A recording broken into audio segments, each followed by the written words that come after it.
Hello again, it's Jerry here. Um, I wanted to talk about a subject that is going to affect your buying real estate. Uh, it's called All Traditional Savings Are Overrated.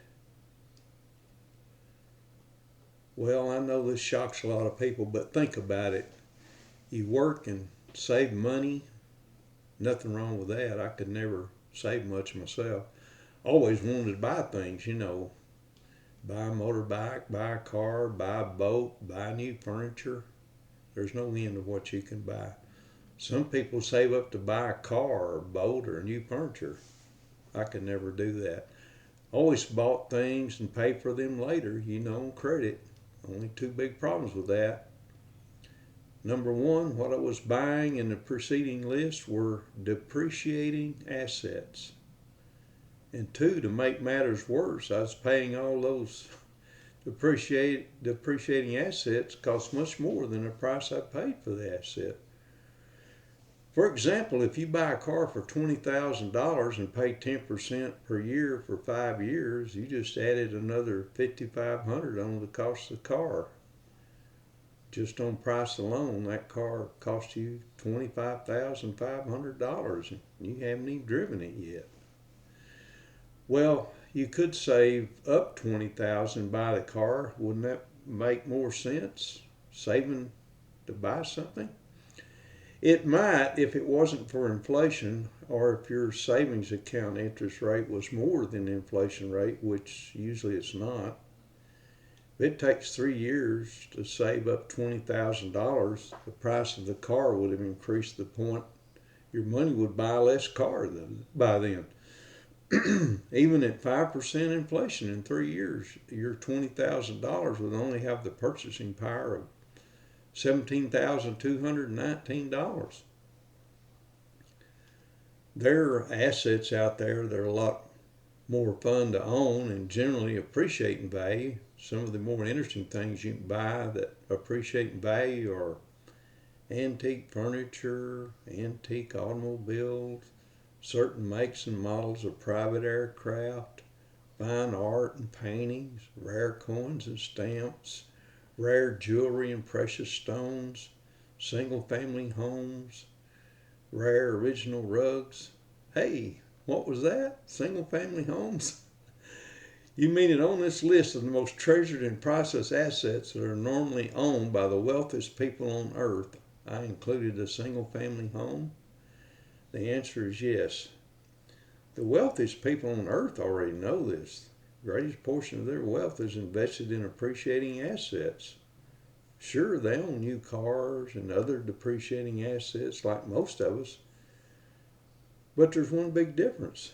They can afford to.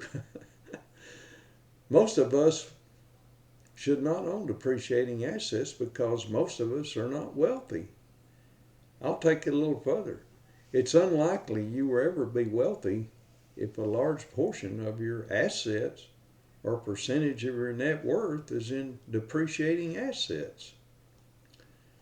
Is it possible to live without depreciating assets? Probably not. At least not to live a comfortable, normal life. You need a car to drive to work and school. You need a bed to sleep on and a chair to sit in. You need appliances to help prepare your meals. You need a table to sit down and eat your meals. You might even want a TV and a DVD or stereo to entertain you. All these things I listed that you use daily are classified as depreciating assets or consumer products. You are consuming them little by little as you use them every day. If you were to decide to sell your used TV to someone, do you think they would pay you for what you paid for it? Of course not. TV is a consumer product, a depreciating asset.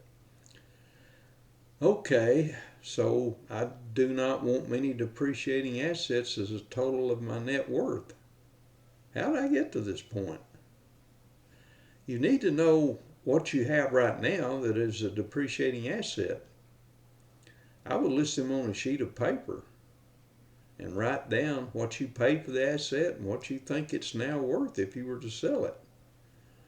Total up the two columns of what you paid for the items and what they're worth now.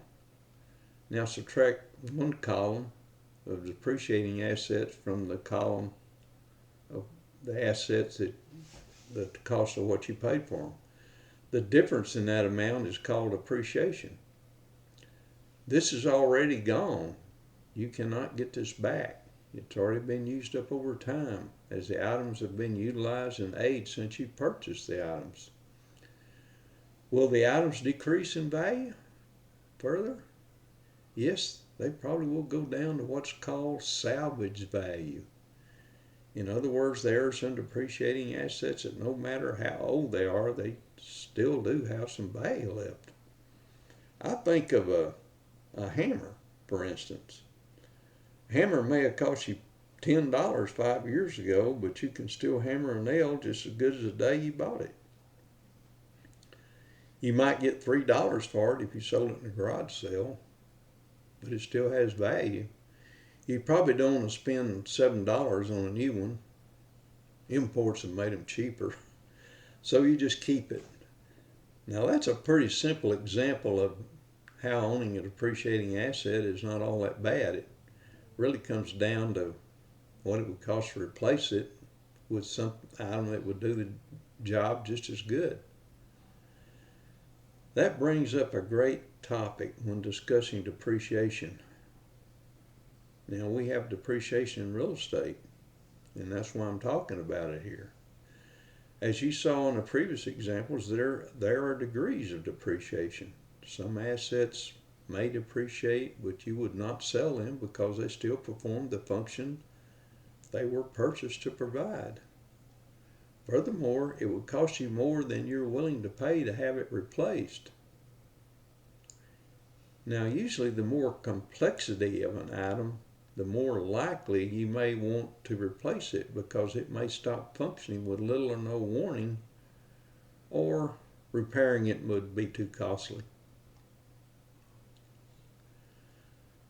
Also, most people will, out of impulse, replace certain depreciating assets with new depreciating assets as soon as the old one no longer functions.